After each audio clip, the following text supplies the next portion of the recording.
Excellent. Good morning, you two. How are you doing today? Good morning. Good. How are you? Absolutely fantastic. Thank you for this documentary because we are in a state of mind that we don't want to talk about. But you guys are saying we have to talk about this and we have to put it out there in a way that people can relate with. Yes, absolutely. And this is Kathy, and I'm so honored to serve as presenter and executive producer on this film by Laura Morton and Vanessa Roth. This is powerful. It shines a bright light on what's been kept secret and under the covers for so long. Families need to know you're not alone in this. There's such in watching it, it's like I feel the fear, but at the same time, I also find answers because it really does look like that we're staring into our own eyes, but at the same time, we're finding a newer path to walk because there's every bit the reason to have anxiety right now. It's right there in front of us. 100%, Arrow. Hi, it's Laura. I couldn't agree with you more. And, this is a difficult film in some ways because we do hold up the mirror, right? We are showing what anxiety looks like in our homes, how we as parents are contributing to it.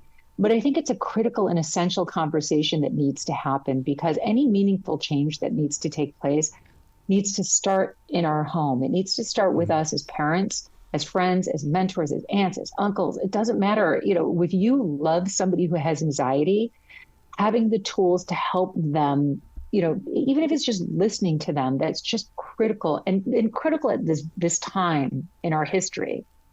Would you say that one of the main things that we need to do in battling our own anxiety, even for young adults, is that it's time to start asking ourselves questions, get to know the real self that we are and not the one that we think we are? I love that question because it's one of my favorite lines that didn't make the movie. I think that we get so busy, putting out fires that we never really get to the arsonist. What is causing this? So, when somebody is having a panic attack or an anxiety moment, we're just dealing with that moment. But what we really don't recognize is there is something that's causing that. And so I think it's really important to take a look at that. What is the arsonist? What's causing that fire?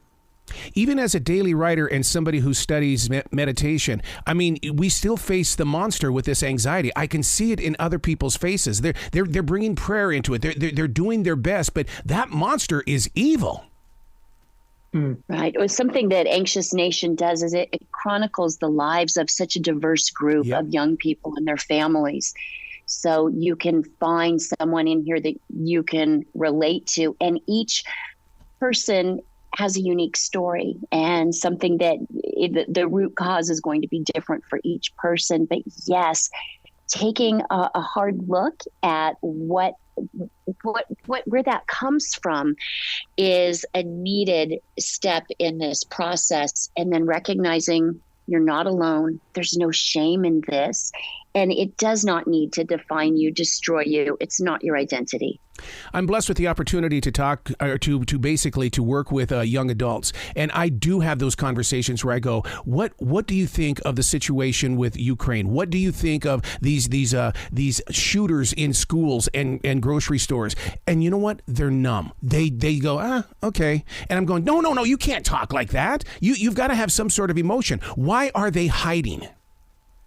I think because it's so hard. Yeah. It's hard to face.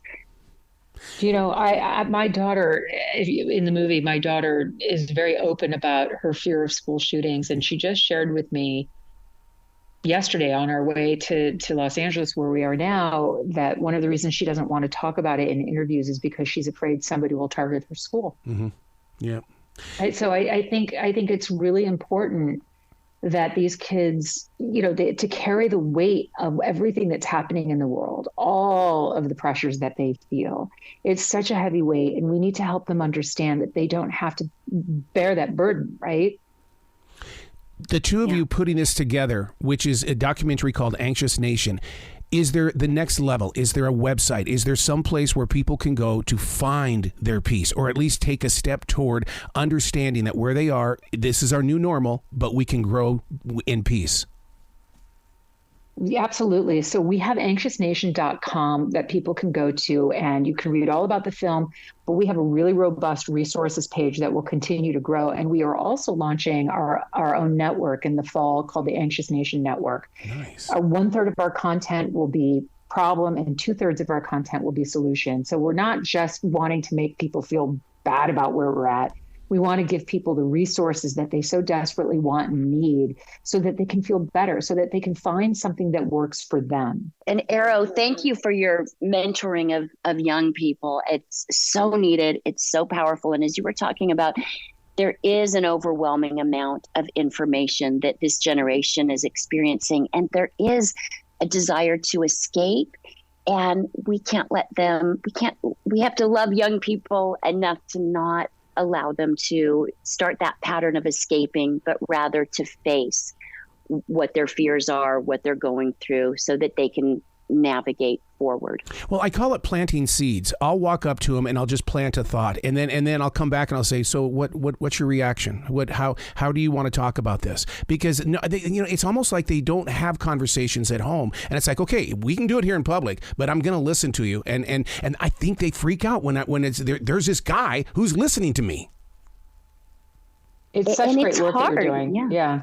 Yeah, and with young people, when there oftentimes comes an age when they feel like their parents know nothing, that they're clueless, and so there can be some barriers of communication. So helping families just to persevere, love their kids through these difficult times. Why didn't mom and dad talk about this? Because, I mean, my father fought in World War II, but I never saw them filled with the anxiety. In fact, the strongest thing my father would always say is, put your big boy pants on and get out there and do your job. I mean, it's like, but Dad, I'm feeling this way. And were they not listening, or was it the subject that we couldn't talk about?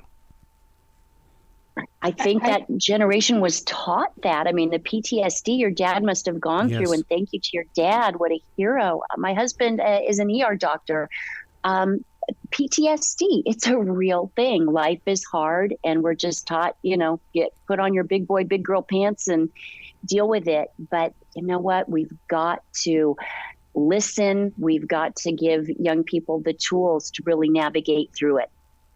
Do you think that there's several different layers of what anxiety is, but now that you bring up PTSD, don't we all suffer from that right now? And something such as Anxious Nation is going to help at least get us in the right direction?